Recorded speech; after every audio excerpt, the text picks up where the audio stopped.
dhawaada warkii caalamka qodobada aad ku maqli doontaan waxaa ka mid ah qarax ismiidaamin oo maanta ka dhacay duleedka magaalada Muqdisho iyo shaqaale Turkiga oo qaraxaas lagula eegtay. Dowladda dalka Turkiga oo cambaaraysay qaraxa halkaasi lagula eegtay shaqaalaheeda. Shirkii ka socday magaalada Garowe oo qodobo laga soo saaray maanta la soo gabagabeeyay iyo waliba waxaad barnaamij ku maqli doontaan. madaxweyne koridhaye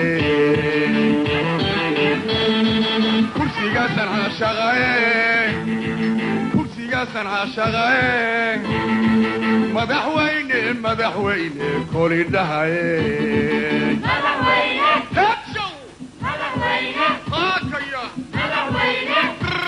ku soo dhawaada warkii oo dhan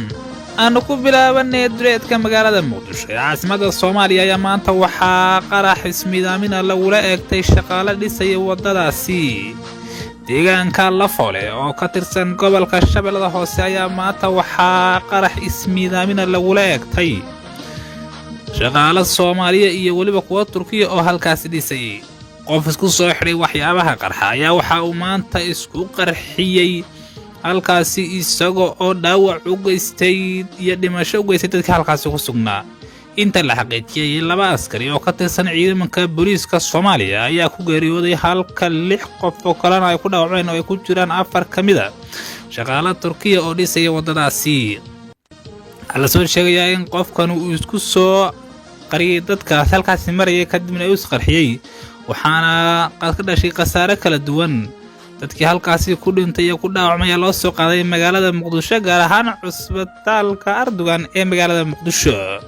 Waxaa la soo sheegayaa in markiiba ciidamadu ay goobta isku gadaabeen kadibna halkaasi laga qaaday dadka dhaawacyada ahaa. Wadadan u dhaxaysa Muqdisho iyo Afgooye ayaa weeraro kala duwan lagula eegtay shaqaalaha Turkiga ee dhisaya halkaasi iyadoo hadda wadadaas ay marayso heer gabagaba.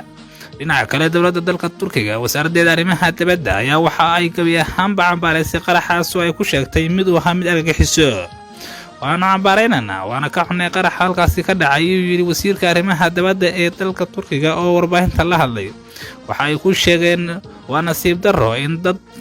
caawinaya ama dadkooda u shaqeynaya halkaasi qarax lagula eegto waana cambaarayna qaraxaasi ayay wasaaradda arrimaha dibadda ee dalka Turkiga oo warbixin ka soo qarax ka dhacay maanta magaalada Muqdisho. shirkii ka socday magaalada Garowe ee caasimadda Puntland ayaa maanta la soo gabagabeeyay. shirkii halkaasi ka socday magaalada Garowe ayaa maanta waxaa halkaasi lagu soo gabagabeeyay warbixinna halkaasi maanta laga jeediyay warin waxa halkaasi ka hadlay madaxweynaha maamul goboleedka Galmudug Axmed Cabdi Kaariye Qorqor isagoo oo shaaca ka qaaday in gabi ahaanba dalka Soomaaliyeed uu u baahan yahay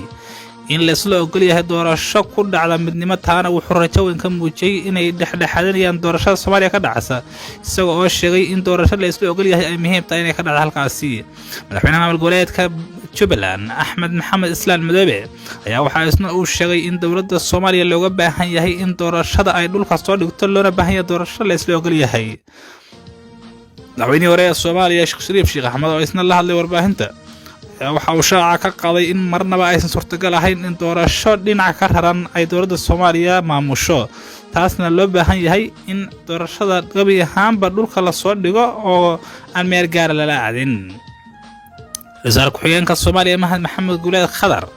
isna waxa uu sheegay in loo baahan yahay doorashada Soomaaliya ay muhiim tahay in laga qayb qaato oo si nabad ay ku dhacdo waxa uu sheegay Wasaarka Ku-xigeenka Soomaaliya Maxamed Guleed Khadar. waxaa markii dambe warbaahinta la hadlay oo warmutiyeedkaasi akhriyay wasiirkii hore ee qorsheynta qaranka Soomaaliya Cabdiraxmaan Yuusuf Caynte isagoo oo shaaca ka qaaday in loo baahan yahay maxadku ugu horeynba uu ku sameeyay daraasaad arrimaha Soomaaliya. waxa uu maxadku soo saaray in loo baahan yahay in ciidamo qaran la dhiso in ammaanka laga wada shaqeeyo in dastuurka Soomaaliya la dhammaystiro iyo in doorashada 2025 dhacaysa Soomaaliya ay noqoto mid qof iyo cod ah.